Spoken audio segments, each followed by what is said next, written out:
بسم اللہ الرحمن الرحیم۔ السلام علیکم۔ نبی کریم صلی اللہ علیہ وسلم پر درود پاک پڑھ لیں۔ اللہم صلی علی محمد وعلی آل محمد کما صلیت علی ابراہیم وعلی آل ابراہیم انک حمید مجید۔ اللہم بارک علی محمد وعلی آل محمد کما بارکت علی ابراہیم وعلی آل ابراہیم انک حمید مجید۔ اچھا جی، سب سے پہلے ہم دیکھتے ہیں کہ درود پاک پڑھنے کے فائدوں میں سے ایک فائدہ میں آپ کو بتاتی چلوں کہ اگر آپ کوئی نیت کرتی ہیں کہ آپ کا یہ کام ہو جائے اور اس کے لیے آپ درود ابراہیمی پڑھتے ہیں تو اللہ تعالیٰ آپ کا وہ کام کر دیتے ہیں۔ صرف اس صورت میں نہیں ہوتا کہ جب وہ کام آپ کے حق میں اچھا نہیں ہوتا، تو بہت زیادہ دعائیں قبول ہوتی ہیں۔ آپ درود ابراہیمی کی تسبیح کریں، جتنا پڑھ سکتے ہیں، ٹھیک ہے۔ کوئی کوانٹٹی میں کبھی نہیں کہتے کہ اتنا پڑھیں، جتنی آپ سے آسانی سے ہو سکتے ہیں، لیکن پڑھنے سے پہلے اللہ تعالیٰ سے دعا کریں کہ میں یہ درود ابراہیمی پڑھ رہی ہوں تو یہ میرا قبول فرما کے میری یہ دعا قبول فرما لیں، تو آپ کی انشاءاللہ وہ دعا قبول ہو جائے گی۔ تو قرآن پاک کا ترجمہ ہم نے شروع کیا ہوا ہے، ساتھ ہی اس کی تفسیر شروع کی ہوئی ہے۔ تو آج ہم سورۃ القریش کا ترجمہ اور تفسیر دیکھیں گے۔ بہت آسان الفاظ میں ہے، یہ مولانا ابوالعلا مودودی صاحب سے میں نے لیا ہے، اور تفہیم القرآن کا یہ ترجمہ اور تفسیر ہے۔ تو بسم اللہ الرحمن الرحیم۔ لإلاف قریش۔ لإلاف کا مطلب مانوس کرنے کے سبب قریش، چونکہ قریش مانوس ہوئے۔ مانوس کا مطلب یہاں پر کیا ہوگا؟ عادی ہو جانا، خوگر ہو جانا، ٹھیک ہے، جس چیز کے انسان عادی ہو جائے اور خوشی سے عادی ہو جائے۔ اصل الفاظ میں لإلاف قریش ہے، الاف الف سے ہے، جس کے معنی خوگر ہونے، مانوس ہونے، پھٹنے کے بعد مل جانے اور کسی چیز کی عادت اختیار کرنے میں ہے۔ اردو زبان میں الفت اور مالوف کے الفاظ بھی اسی سے ماخوذ ہیں۔ الاف سے پہلے جو لام ہے، اس کے متعلق عربی زبان کے بعض ماہرین نے یہ رائے ظاہر کی ہے کہ یہ عربی محاورے کے مطابق تعجب کے معنی میں ہے۔ مثلاً عرب کہتے ہیں کہ ذرا اس زید کو دیکھو کہ ہم نے اس کے ساتھ کیسا نیک سلوک کیا اور اس نے ہمارے ساتھ کیا کیا۔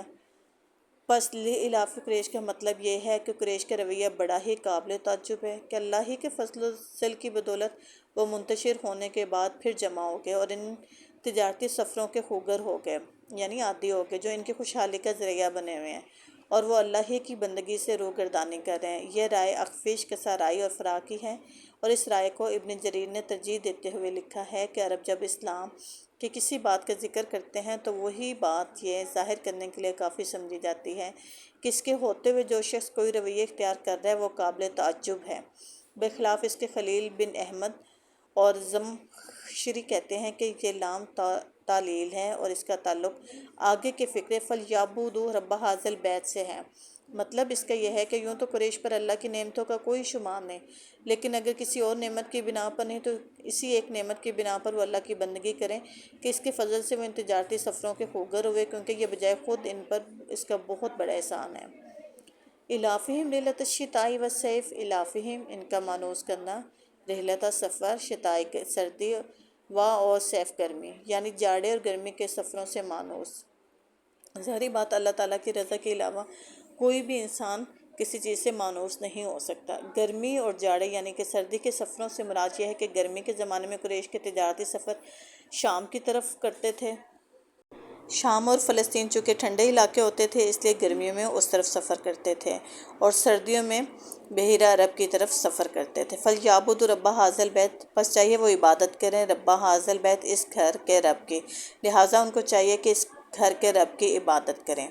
اس گھر سے مراد خانہ کعبہ ہے، اور اللہ تعالیٰ کے ارشاد کا مطلب یہ ہے کہ قریش کو یہ نعمت اسی گھر کی بدولت حاصل ہوئی ہے، اور وہ خود مانتے ہیں کہ وہ 360 بت اس کے رب نہیں ہیں جن کی یہ پوجا کر رہے ہیں۔ یہ قریش مانتے تھے کہ یہ ان کے رب نہیں ہیں، بلکہ صرف اللہ ہی اس کا رب ہے۔ اسی نے ان کو اصحاب فیل کے حملے سے بچایا، اسی سے انہوں نے ابرہہ کی فوج کے مقابلے میں مدد کی دعا کی تھی۔ اس کے گھر کی پناہ میں آنے سے پہلے جب وہ عرب میں منتشر تھے تو ان کی کوئی حیثیت نہ تھی۔ عرب کے عام قبائل کی طرح وہ بھی ایک نسل کے بکھرے ہوئے گروہ تھے، مگر جب وہ مکہ میں اس گھر کے گرد جمع ہوئے اور اس کی خدمت انجام دینے لگے تو سارے عرب میں محترم ہو گئے، اور ہر طرف ان کے تجارتی قافلے بے خوف و خطر نظر آنے لگے۔ بس انہیں جو کچھ بھی نصیب ہوا ہے اس گھر کے رب کی بدولت نصیب ہوا ہے۔ گھر کون سا؟ یعنی کہ خانہ کعبہ۔ اسی لیے اس کو اللہ تعالیٰ کی ہی عبادت کرنی چاہیے۔ الذی اطعمہم من جوع وآمنہم من خوف۔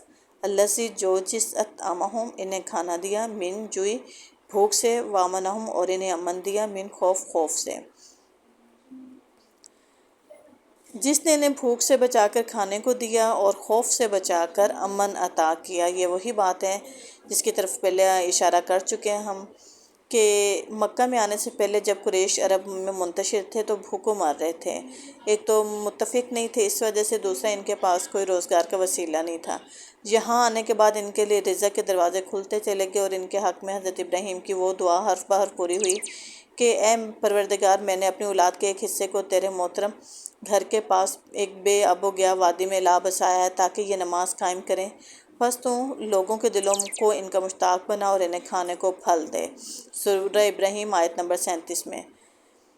یعنی جس خوف سے عرب کی سرزمین میں کوئی محفوظ نہیں ہے، اس سے یہ محفوظ ہیں۔ عرب کا حال اس دور میں یہ تھا کہ پورے ملک میں کوئی بستی ایسی نہ تھی جس کے لوگ راتوں کو چین سے سو سکتے ہوں، کیونکہ ہر وقت ان کو یہ کھٹکا لگا رہتا تھا کہ نامعلوم کب کوئی غارت گروہ اچانک اس پر چھاپا مار دے۔ کوئی شخص ایسا نہ تھا جو اپنے قبیلے کی حدود سے باہر قدم رکھنے کی ہمت کر سکے، کیونکہ اکا دکا آدمی کا زندہ بچ کر واپس آ جانا یا گرفتار ہو کر غلام بن جانے سے محفوظ رہنا گویا امر محال تھا۔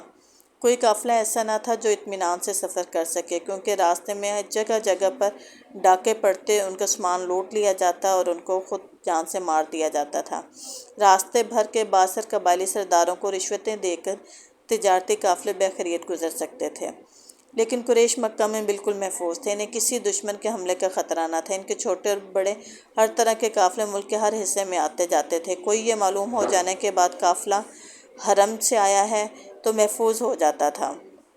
حرم یعنی کہ خانہ کعبہ کا قافلہ ہے، مکہ سے قافلہ ہے، تو کوئی ان کو لوٹتا نہیں تھا۔ ہر جگہ پر ان کی عزت ہوتی تھی، نہ ہی ان کو کسی بڑے بڑے سرداروں کو سفارش دینی پڑتی تھی، نہ ہی پیسے دینے پڑتے تھے، یعنی کہ رشوت، یعنی کہ فدیہ دے کر اپنی تجارت نہیں کرتے تھے۔